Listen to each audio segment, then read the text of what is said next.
নুরুল আলম আতিকের কাছে, আমি খুব কৃতজ্ঞ অনিমেষ আইচের কাছে। তারা আমাকে যে চরিত্রগুলো দিয়েছে আমার চেয়ে অনেক দূরবর্তী চরিত্র এবং চ্যালেঞ্জ দিয়েছে, আমি একটু একটু করে তৈরি হয়েছি তাদের কাছে। অফ ক্যামেরা যে জয়া আহসানকে দেখি, মানে সে তো অসম্ভব সুন্দর, মানে তার দিকে শুধু তাকিয়ে থাকতে ইচ্ছা করে, মানে এরকম সবাই, মানে আমাদের দেশের সবচাইতে সুন্দরী নায়িকাদের মধ্যে বোকা বোকা কথা বললো না, এটা বোকা বোকা না, এটা সত্যি কথা বলছি। কিন্তু আপনার কি কখনো মনে হয় যে সুন্দর হওয়া একটা অভিশাপ? কারণ গৌতম ঘোষ একবার বোধহয় আপনাকে বলেছিলেন যে তোমাকে সিনেমা নিতে চাই না কারণ তুমি অনেক সুন্দর।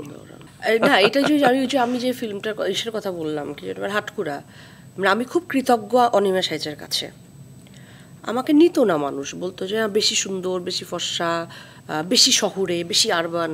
তো তখন আমার খুব কষ্ট লাগতো, আমাকে আমি অভিনয় করতে চাই, আমাকে নিবেন, আমি একটা চরিত্র, গ্রামের চরিত্র করতে পারবো না, এরকম কোর রুরাল অরিজিনাল ক্যারেক্টার আমি করতে পারবো না। তো আমাকে অনিমেষ আইচ প্রথম চ্যালেঞ্জটা দেয় হাটকুড়া নাটকে, একদম রংপুরের ভাষা শিখে ওরকমভাবে চুল ফুল রোদে কটা করে, বললাম না কালি শেষ হয়ে গেছে, পাতিলের কালি পেটের ভেতর মেখে টেকে লিক হয় এখান দিয়ে, শাড়ির ভেতর দিয়ে দেখা যায়। তো সেগুলো করে আমি দাঁড়ালাম, মানে আমার অনেস্টিটা আমি দেখাবো, সেটা যতটুকু দেখা যায়।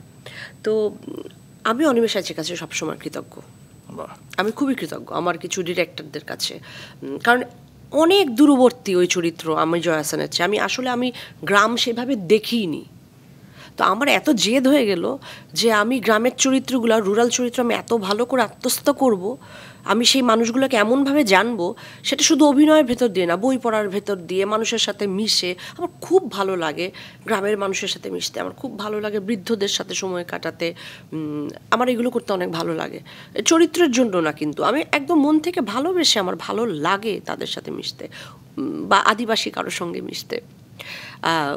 আমি যে জন্য আমি বলছিলাম যে আমি খুব কৃতজ্ঞ নুরুল আলম আতিকের কাছে, আমি খুব কৃতজ্ঞ অনিমেষ আইচের কাছে।